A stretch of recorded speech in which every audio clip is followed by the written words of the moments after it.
टाकतो. तर त्यावेळेला बळीराजा म्हणू शकला असता, देवा माझं गेलेलं सगळं राज्य आणि साम्राज्य मला वापस द्या, म्हणू शकला असता.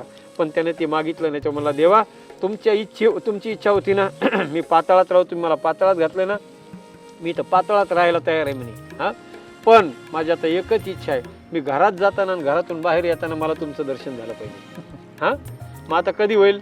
घरात जाताना आणि घरातून बाहेर येताना माणसाचं दर्शन कधी होईल देवाचं? तर देवाला त्या बळीराजाच्या दारात उभं राहावं लागलं, द्वारपाळ म्हणून उभं राहावं लागलं. द्वारपाळ बळी द्वारी झाला आणि त्या बळीराजाला भगवान परमात्म्याने प्रसन्न होऊन आशीर्वाद दिला की तू अजरामर होशील आणि कायमस्वरूपी मी तुझ्या दारात द्वारपाळ म्हणून उभा राहील. म्हणून तो बळीराजा एक अजरामर आहे. पहिला अश्वत्थामा, दुसरा बळी, तिसरे माझ्या हनुमंतराय. आता हनुमंतराय यांच्याबद्दल किंवा महाभारत हा आपला टॉपिक आहे, तर महाभारताचं युद्ध हे 3 व्यक्तींनी पाहिलं. हो, आणि ते तिघही चिरंजीवी होते. तर या 3 व्यक्तींनी जे महायुद्ध पाहिलंय ते कसं पाहिलंय आणि त्याबद्दल काय सांगाल? त्याच्यामध्ये एक आहे संजय, ज्याला दिव्य दृष्टी होती. आणि ती सगळी त्यांनी यांना सांगितली होती, धृतराष्ट्राला ते सगळं युद्धाचे सगळं वर्णन करून ते सांगत होते. ते एक पहिला तो संजय आहे.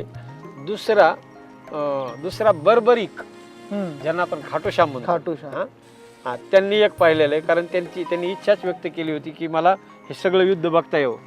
खाटूश्यामजींची थोडक्यात हे सांगा ना की कशा पद्धतीनं तो प्रसंग आहे.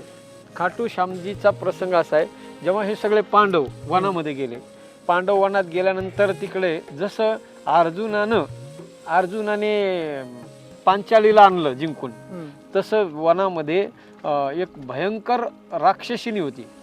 राक्षसिनी नाव होतं तिचं हिडिंबिनी. हां, आणि हिडिंबिनीचा भाऊ लय भयंकर होता. तो माणसाला खाऊन टाकायचा तो डायरेक्ट. मग एक दिवशी या पांडवांचा पाला त्यांच्यासोबत पडला. ती आली, तिने पाहिलं भीमाला, पाड देहाचा भीम पाहिला तिने, सुंदर पुरुष पाहिला तिने, राजविंडा.